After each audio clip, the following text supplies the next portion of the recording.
Happy New Year, everyone! Let's celebrate with a look at Mega Man issue 21, in which the Blue Bomber also celebrates this holiday. New Year's is a time to look back at the good and bad things that have happened in the previous year, and hope things will be better in the next. There is no way to know for sure what will happen in the new year, unless you somehow travel through time, like Mega Man did last issue. Even then, you might forget your experience. And in terms of looking back, this issue is a follow-up to the events of Spirituous Ex Machina, in which we were introduced to the anti-robot group, the Emerald Spears. At the end of that storyline, all but 3 were captured, which means there's a chance they may strike again.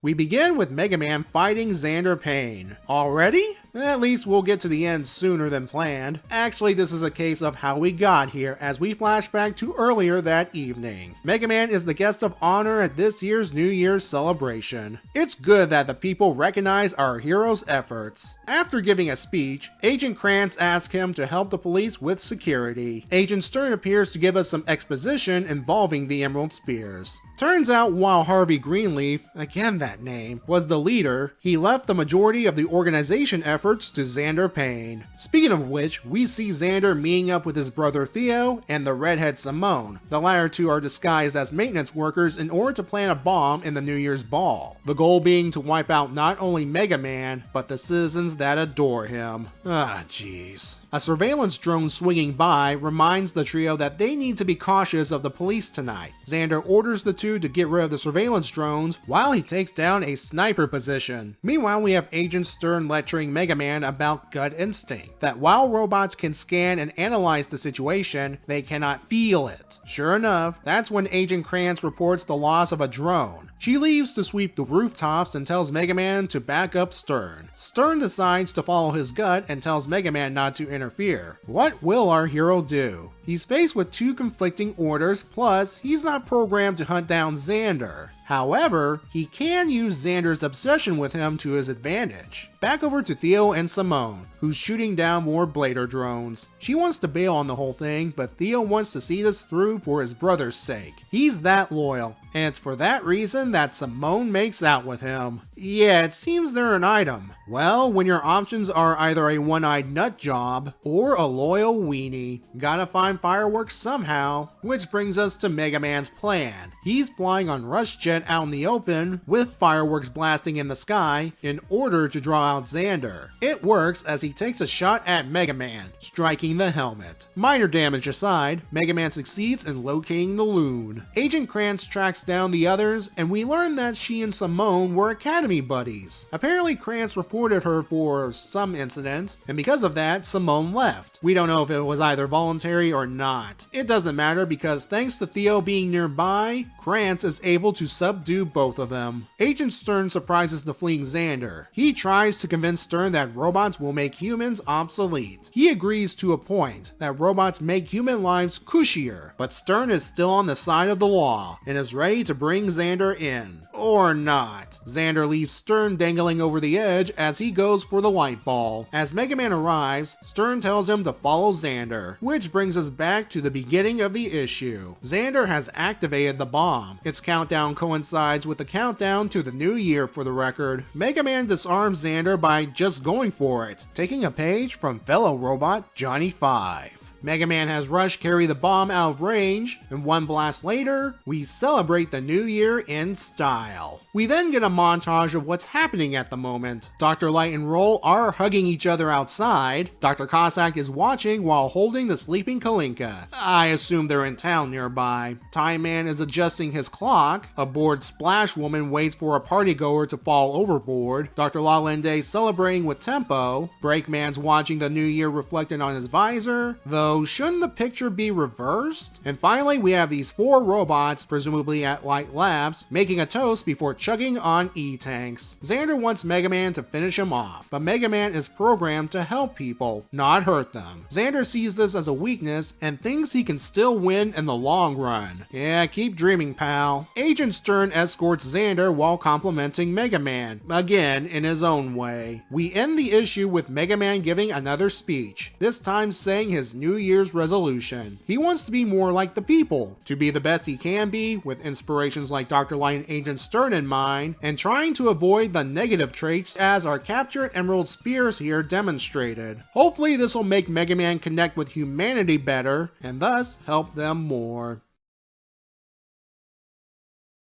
This issue, being set on New Year's, allows the comic universe to transition from 2000X to 20XX, something that eventually happens in the game series. Wait, does this mean in actuality most of the comic series took place in 2009 and it just changed into 2010? Of course, the 20XX thing is meant to not pinpoint an actual year in the Mega Man games. From Mega Man 4 onward at least. Also, Capcom can continue to produce classic games without notable time passage. The issue also apparently closes the Emerald Spears plotline. You can really see how far Xander's gone if he's willing to blow up people along with Mega Man. Then again, his motto is whatever it takes. As I said elsewhere, this will not solve what he believes to be the robot apocalypse. First of all, Mega Man has plot armor in more ways than one, and Wily is still out there with his growing robot army. As to why his brother Theo sticks around, well, there is this moment right here. Xander could have snapped when Theo questioned why he's doing this, but he's willing to calmly explain it for his brother's sake. While it does show that Xander has a sliver of humanity and decency, it still does not excuse him for attempting this plan. Another person who's not a fan of robots is Agent Stern, but the difference between him and Xander are more than just lawman and criminal.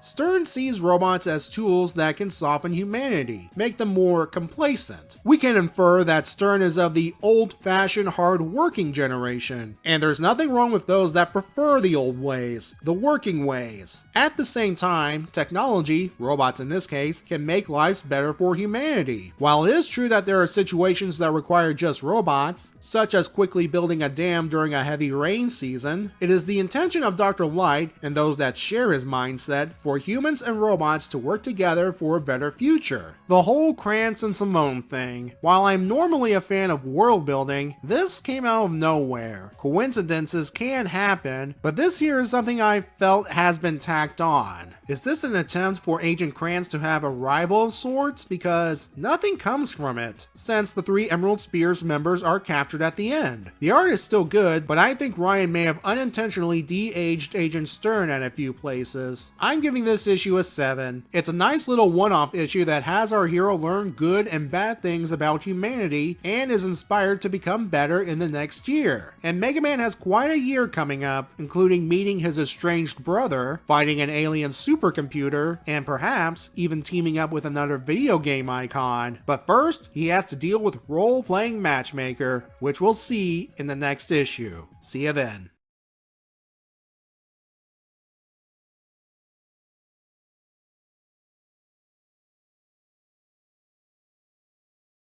I would not be surprised, due to Mega Man's soaring popularity, that a rush table actually exists out there.